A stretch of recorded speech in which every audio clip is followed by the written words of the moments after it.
question. Can you do an instructional video on how to meditate? It seems like a simple topic, yet beyond normal meditation techniques, I was hoping for insight examples of what you have cultivated over the years. You have done such a great job of preparing your follower bodies to be able to recognize the vibration of and keep the stream of consciousness flowing with the Ascended Masters. I'm inquiring about what you have specifically done to prepare the chalice in the beginning, which has enabled an even stronger connection with the Masters as time goes by. Well, yeah. I have done another video about whether I would recommend meditation for people who are new to the spiritual path. And there I talk specifically about meditation and different meditation techniques. So I'm sort of going to ignore the meditation aspect of the question and go on to what have I done to establish my connection to the Ascended Masters. And the problem with answering that question is that it was a long, long process. So it's, I first discovered the spiritual path in 1976. And I started working directly with the Ascended Masters in 2002. So you're talking 25 years, give or take. And so I did a lot of things. And even before I found the spiritual path, there were a lot of things I didn't do. So perhaps we can start with that. I don't know how helpful that's going to be to other people. But even when I was a young child, I always had a sense that there were certain things I couldn't allow myself to do. And I had, for example, a strong sense that I would need my brain to be functioning at the maximum capacity. I'm not talking about intelligence. I'm just talking about my brain, physical brain being able to function. And therefore I knew that I couldn't allow myself to do something that would destroy the brain. So when I was a fairly young child, when my father told me, when you drink one beer, it kills 1,000 brain cells. And that, whether it's true or not, was enough to make me realize, hey, no alcohol. I'm not going to drink alcohol if it kills brain cells. And of course, smoking pot or doing drugs, even smoking tobacco, I was never even tempted to do it because I just knew I can't allow myself to do this because it will destroy my brain's capacity. And I didn't know why I needed that brain capacity. I had no idea as a child what I was going to do later in life. I just had that sense. So obviously many people have not had a stronger sense of that. So how helpful is that to you? Well, I don't know, but it's part of the picture.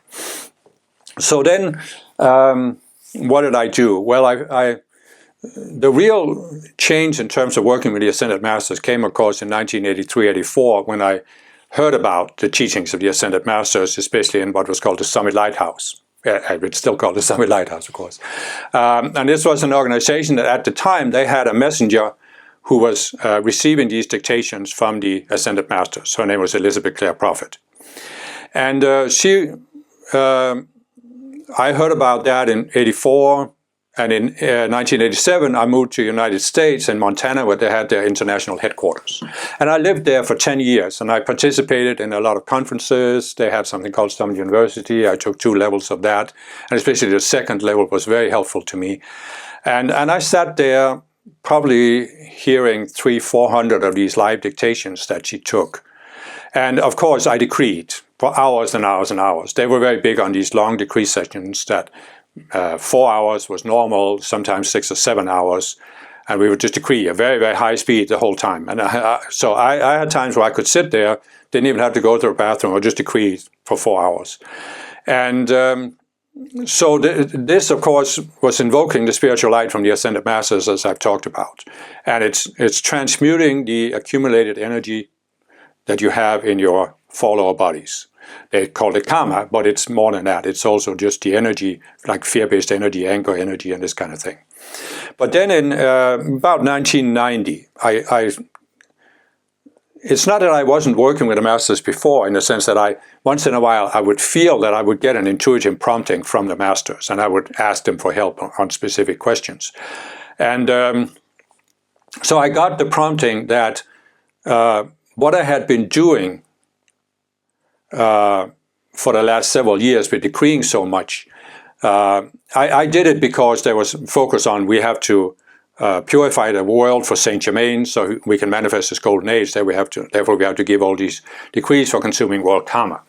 And but I got into it in prompting. What I had been doing it was okay that I had done it, but it had become an excuse for not looking at my psychology, and that I needed to look at my psychology.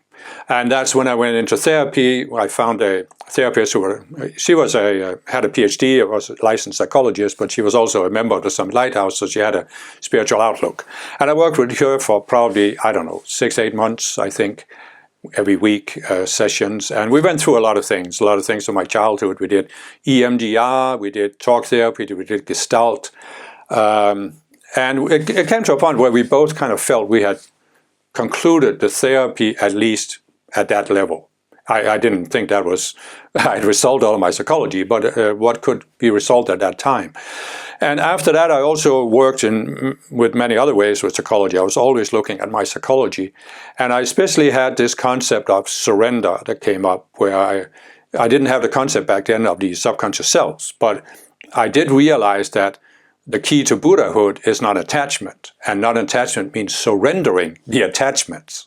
And this is, of course, the subconscious selves, but even though I didn't have the terminology, I understood the basic process that you come to see something in your psychology that you are attached to, a certain view of yourself, a certain view of the world, a certain reactionary pattern, and you have to look at it until you can just let it go and surrender it. And that was tremendously important for me. And then I would say that throughout this entire time, from 84 and forwards, I was behind it all. I was very, very carefully considering my relationship with the Ascended Masters, who they are, how I can relate to them.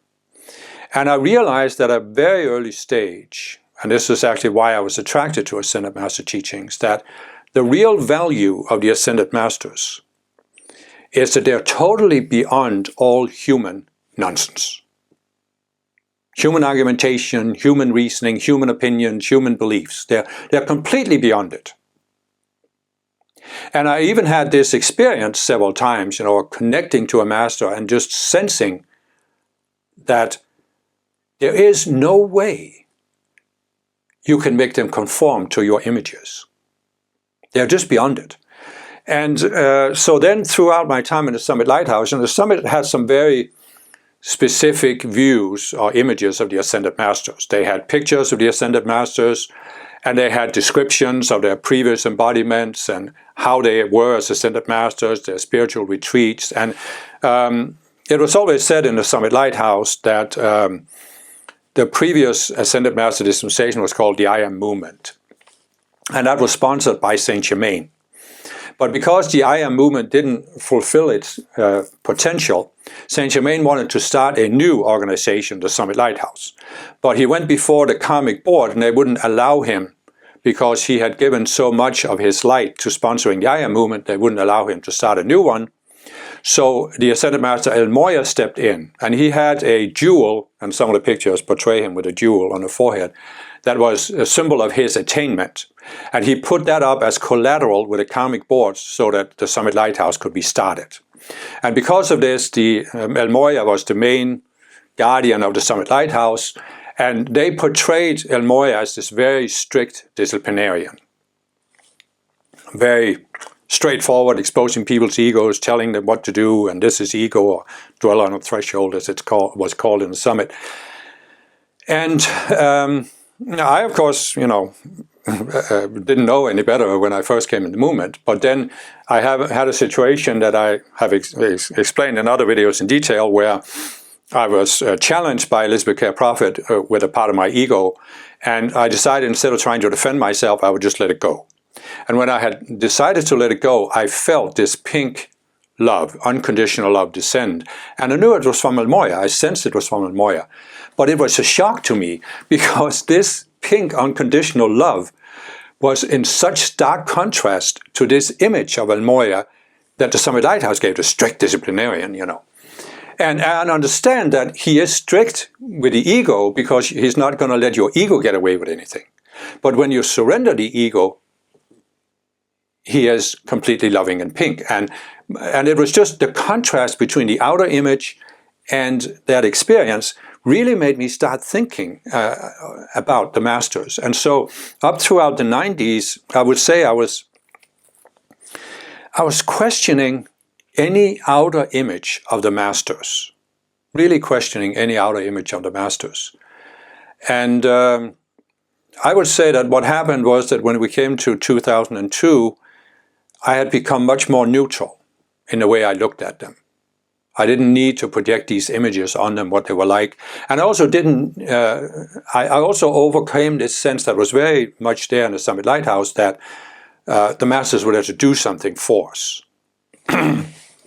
And, you know, people would regularly call to the masters to help them get a better job, or help them find the right partner, or help them overcome this problem or that problem. It was like the Ascended Masters were kind of like an extension of the wish-fulfilling God in Christianity. And I stopped doing that. I did it in the beginning, of course, but I stopped doing it. My relationship to the Masters changed. Instead of asking my help in making decisions about how I should live my life, I asked them to help me see something in my psychology. And that was all I really asked the Masters for. And so I would say that the most important thing that I did to prepare the chalice, as the question says, was to become neutral. To come to the point where I didn't have any image in my outer mind that I wanted the Masters to validate or live up to. I didn't have any fixed image of what they should do for me or what I should do for them. In the beginning, of course, typical Summit Lighthouse, we're here to decree so that we can help bring the golden age. But I became more and more focused on, no, I'm actually here to grow, raise my consciousness. I was also, in that whole period, meditating on the Christ consciousness. I mean, what is the Christ consciousness? And in the Summit Lighthouse, I would say that the typical view was that, if you put it a little bit dramatically, that when you're the Christ, you're always right. You have these viewpoints, you know what the truth is, and therefore it's always right. Bam, this is just the way it is. And I started questioning that as well, because I started realizing what I've explained about duality, that you can always argue back and forth, and that this is not the Christ consciousness. The Christ consciousness is not about validating certain human viewpoints. The Christ consciousness is about stepping outside of all these human opinions. As I said, that's why the Masters are valuable, because they are a frame of reference. You know, I started realizing that my mind had some severe limitations. My outer opinions, you know, my four lower bodies, there are all these beliefs in it. Again, separate cells now, I didn't have that terminology, but I had the basic idea. And so I started using the Masters as a frame of reference to purifying my mind of all of these attachments as I saw them. And the result was I became more and more neutral. I didn't have an idea, you know. So in 2002, you know, when I started working directly with the Masters, I didn't have any desire to do what I'm doing. It was not, I never looked at Elizabeth Clare Prophet and said, oh, I want that position, you know. I want the power that she has over people. I never looked at it that way. I never wanted power over people. And I never thought about myself as a messenger at all. I mean, it was not like I ever thought I could do that, what she was doing. But I just came to a point where I was neutral. And as I said, in that total neutrality, Jesus approached me and said, well, if you don't have anything you personally want to do you want to do something for me? And I said, yes. And this was a challenge for me again, because I had changed my view of Ascended Masters in general. But Jesus was the difficult one, the most difficult Ascended Master for me, because the Christian culture, the images that they put on Jesus. So it was more difficult for me to be neutral about Jesus than it was about Mother Mary or Saint Germain or Moya.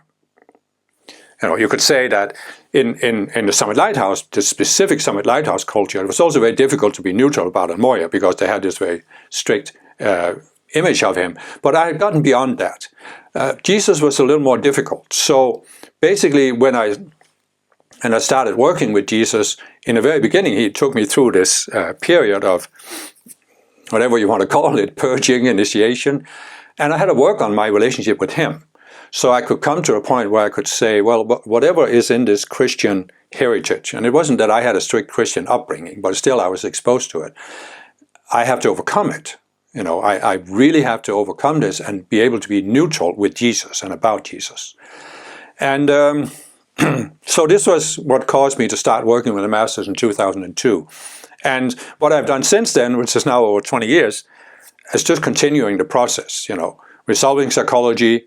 I started fairly early on, 2003 and 4, getting these teachings from the Masters on duality and the duality consciousness. And I started really contemplating that and how you can validate any viewpoint. And I kept working on my own psychology, seeing things, asking the Masters for help. And in a sense, still, even though I thought I was fairly neutral in 2002, I still became more and more neutral. And that process has continued to this day and is ongoing, because it is really a matter of becoming neutral. And it's, I would say that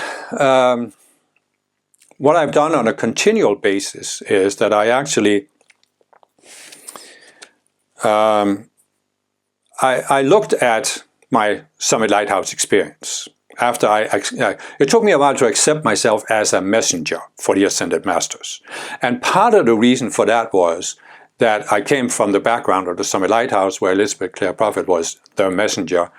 And she had a very specific way of being the messenger. And so when you come from that background, you're thinking, oh, well, this is the way a messenger is supposed to be. And so it took me a while to get beyond that also, so I could say, well, it was perfectly fine for Elizabeth to be a messenger the way she was the messenger, because that's who she was as a person. But I'm not her. I'm not like her. And I'm not meant to be her or be like her. So I have to find my own way to be a messenger. And when I say my own way, I don't mean based on my outer personality as much as I just have to be neutral with the outer personality and let it flow through me from the Masters and my I Am Presence. And that was a challenge for several years. And in a sense, it's still ongoing, because you're always redefining yourself as you rise in consciousness. You are redefining yourself. And the amazing thing is that I look back at these, 22 years, and I've changed so much in those 22 years that I'm just not even the same person. I can look back when I started the spiritual path in 76 and say, I am not the same person I was back then. But even look back in 2002, I'm not the same person. I can look back to whatever, 2010, 15, 17. I'm not the same person. I'm a completely different person. And so it's an ongoing process, and I think that's why I'm still a messenger, because I'm still striving to be neutral. In a sense, I'm striving to keep up with the Masters as they go higher. They have said how they keep going higher and higher, and every once in a while they take their teachings up to a higher level. And so that means, I guess what I'm trying to say is, I can't allow myself to have a fixed image of what it means to be a messenger, or a spiritual student, or an open door.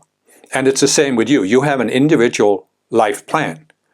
And it may be that your life plan is to work with the Masters in some capacity.